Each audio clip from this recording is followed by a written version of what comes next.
welcome to another edition of Owyhee Trails on the road with the director. My name is Eric Garsvo, and today we are exploring beautiful downtown Marsing. We're going to be meeting the City Hall folks, Chamber of Commerce, and some old timers that remember what Marsing used to be like, from the railroad yard to the very first post office and hardware store, etc. So all kinds of unique surprises coming your way soon. So sit back and enjoy the ride.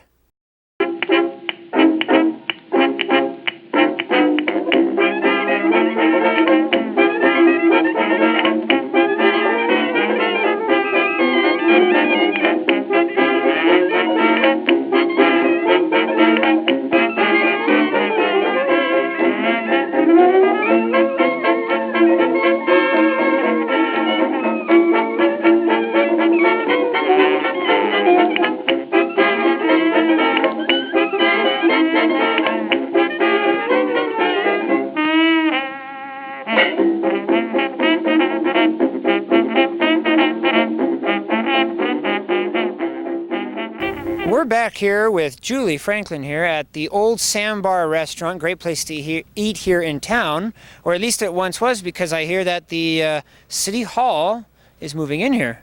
Yes, they just obtained this building probably within a couple weeks ago, I'd say, and we'll be moving in here along with the Chamber of Commerce.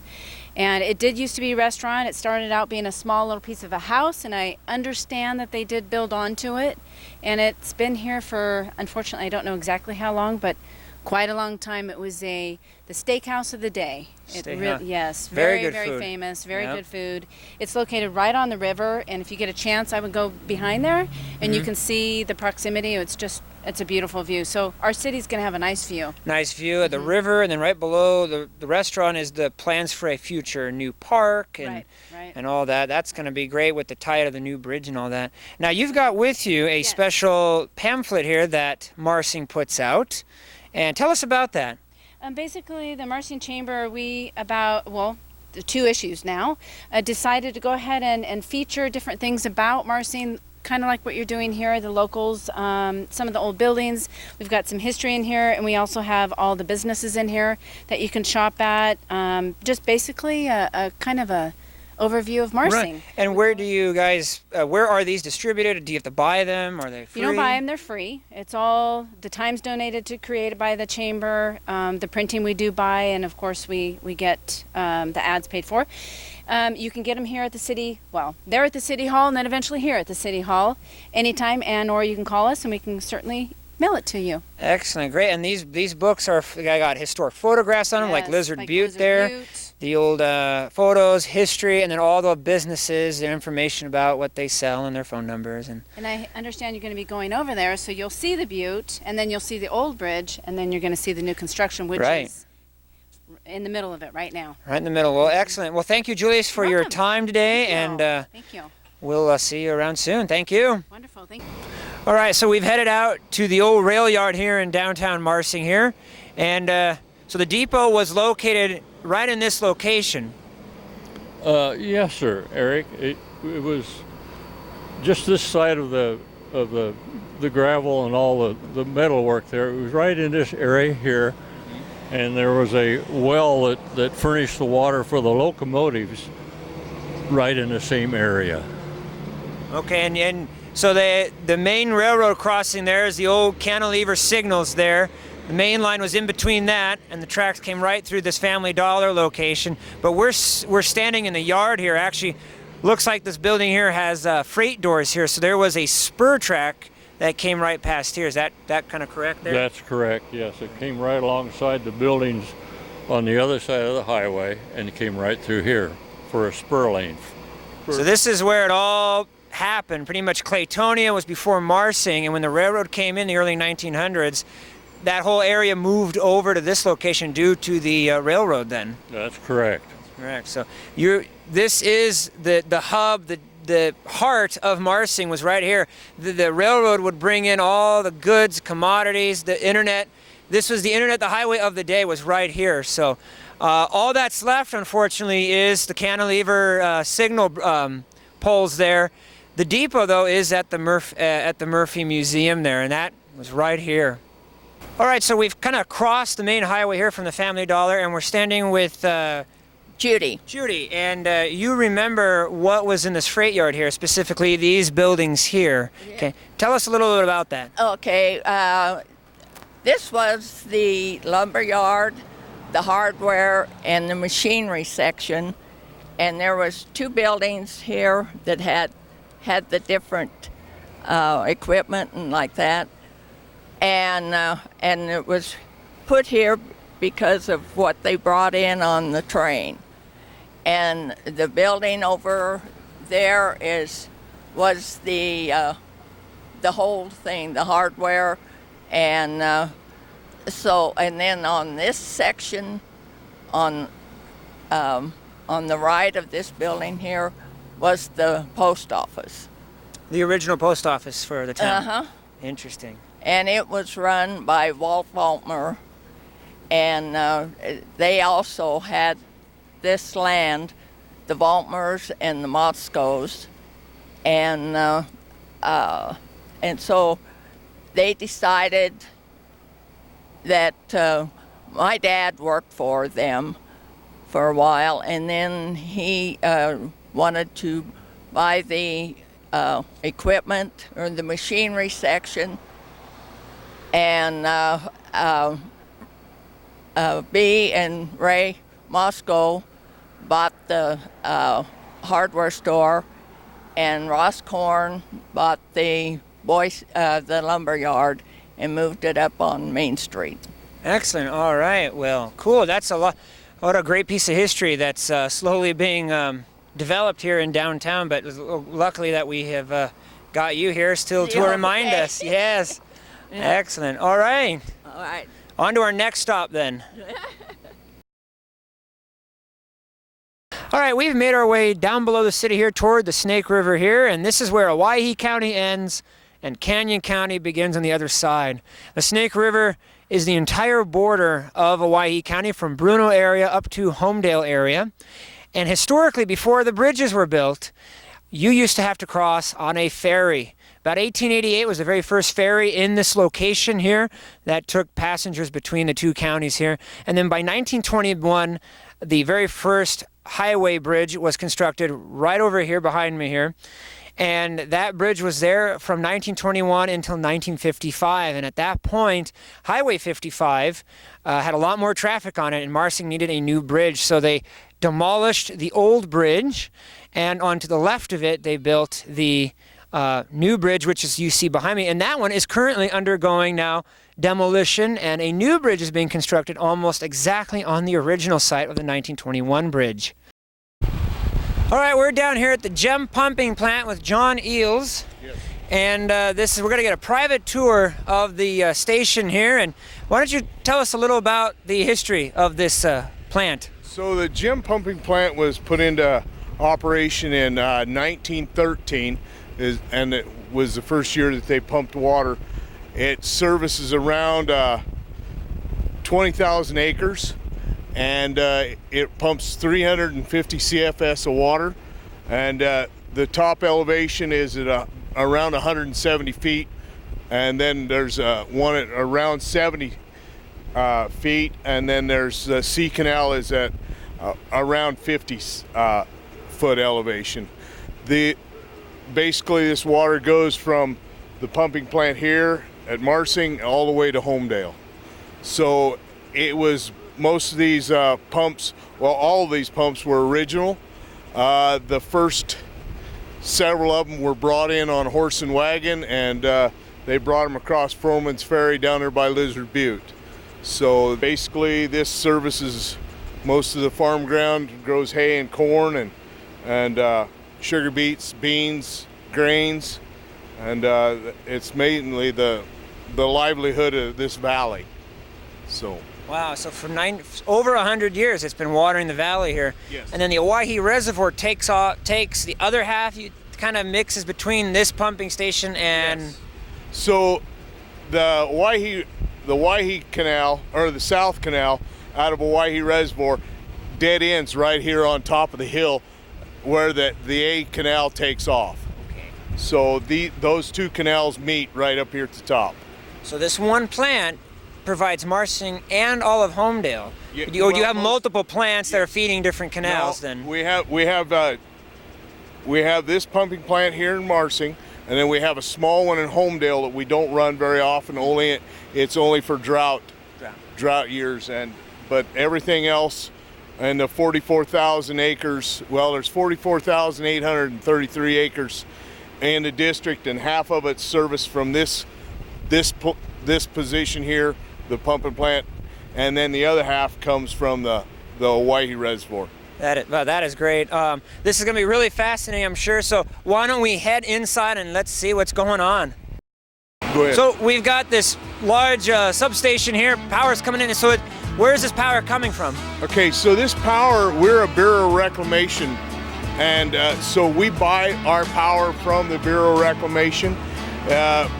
Most of it comes out of Black Canyon, so That's Emmett, all the way out in Emmett, Black Canyon Dam. yes. So the power is put on the grid, and then it is transported by Idaho Power through their lines, and we pay a wheeling charge for that. So basically, we buy our power through the Bureau, wheeled on Idaho Power line, and then we use it here. So what we got here is our pumping plant office, and this is our switchboards, our switch panels, and then this is all the gauges over here on this wall. Let's take a look at that up close. So all these gauges are reading out amperes, it looks like. So you can tell if you have problems with a pump by whether they're reading at the right amps. We take a reading on these every hour, and then these are the volts, power factor, and basically our power meter coming in. So with these lights on, each one of these lights indicate a pump that's running, and with the pump with a light off, that indicates that the pump's off. So right now we're running 8 pumps and 1 down. And that's normal for This time of August? year, yes. So And to shut them off, is there a switch or a certain button? these are the buttons to shut them down.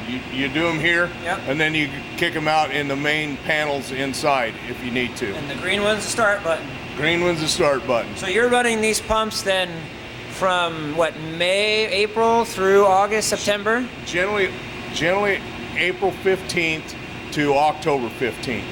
These are constantly on. Well, it depends on what our demand is. Okay. So we can change these around, and we have the ability to switch water outside through valves, and so we can adjust each canal for exactly what we need for the daily use. So our farmers call in, tell us what they're going to use, and we make those calls over in our office, and then our ditch riders distribute each one of their taps and everything, and we run the water out of there.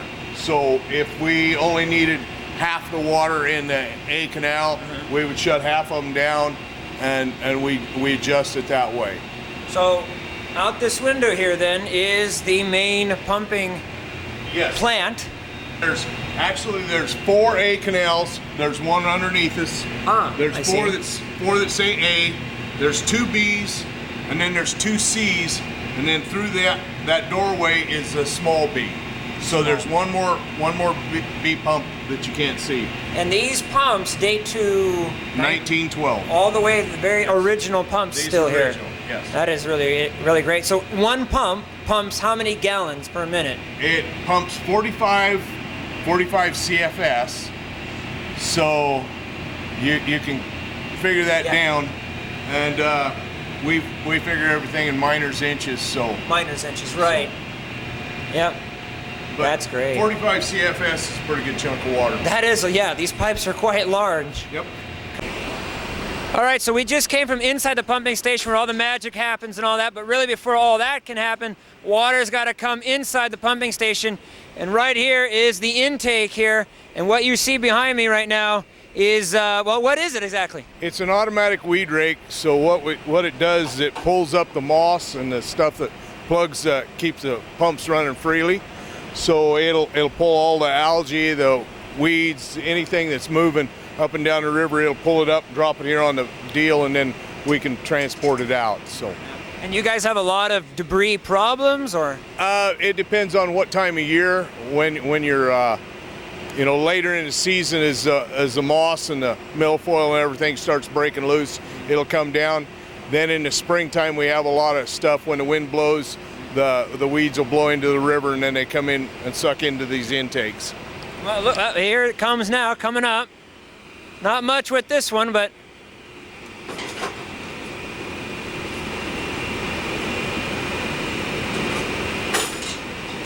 And there you have it. All right, we're gonna head inside of the main level where all the pumps are. As you can probably hear already, there's almost no way to hear anything in there, so we're just gonna have some shots of what's going on inside, so let's go on in.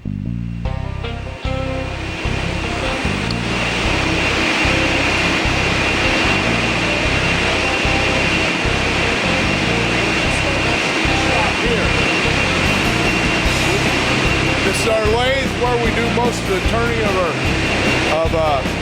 the bearings and everything, and basically the machine.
All right, we've climbed 180 feet above the Snake River. Below us is the pumping station. Behind you would be the main A canal. And that water is flowing all the way toward pretty much Oregon, Homedale area. And it's watering everything from this canal all the way down to the Snake River, the lifeblood of this half of Owyhee County. And John, well, tell us more about the story here. So this pumping plant, when they put it in, was one of Morrison Knutson's very first projects. And at the time when it was installed and completed, it was the largest pumping plant in the world. Really? So, in the world? In the world. Wow. So we were number one for a little while. Oh, we got the pumping plant there, 180 feet up, and then let's walk over here, and the water comes out right here. You can actually smell the river. What a great smell, too. Yeah. Love that smell. Right out of here, crystal clear blue water here. And this canal is how many miles? It's around 12 to 14 miles. 12 to 14 miles. And how long have you been doing this job here? I've been the manager since 2015, but I've been working for South Border Control since 1995. 1995. Wow, this is great. What a view from up here. Desert above, pretty much, except for the water that actually is coming down right down here and dumping in right over there. That's what's left over from the Owyhee Reservoir. Yes, South and Canal. it's being recycled into the A Canal, and the A Canal gets recycled what's left into the B Canal. B we to pick up, and it goes into the C, and then what's left we pick up in the North Diversion and water with that again. So it's all recycled. Nothing is wasted. Amazing. And roughly how many customers do you serve here? We have around 1,500 accounts. 1,500 accounts. There you go. Wow, amazing. Anything else you think is You want to mention? Nope. I've You've pretty got much it? got it. So. Well, there you have it. The lifeblood of Owyhee County for the Homedale Marsing area, thanks to men like John here and his co-worker that we met earlier. They keep the water running from April through September, October for the farmers of Owyhee County. Well, thank you very much, John. Anytime. Thank you. Well, that wraps it up for this episode of Owyhee Trails, highlighting the town of Marsing, the history here, and of course one of the big highlights we got today was touring the pumping station here on the Snake River in 1913. We ended here because, well, like many of our episodes, they tie into the Snake River, which is the lifeblood of the county. Without this water here, down in the Snake River, there is no life. There is only sagebrush. And so we'd like to thank you for watching. Please come out and support the museum. Remember, if you'd like to have me come to your town, contact the museum at 208-495-2319. I hope to see you soon in a town or historical site near you. Until next time, happy trails.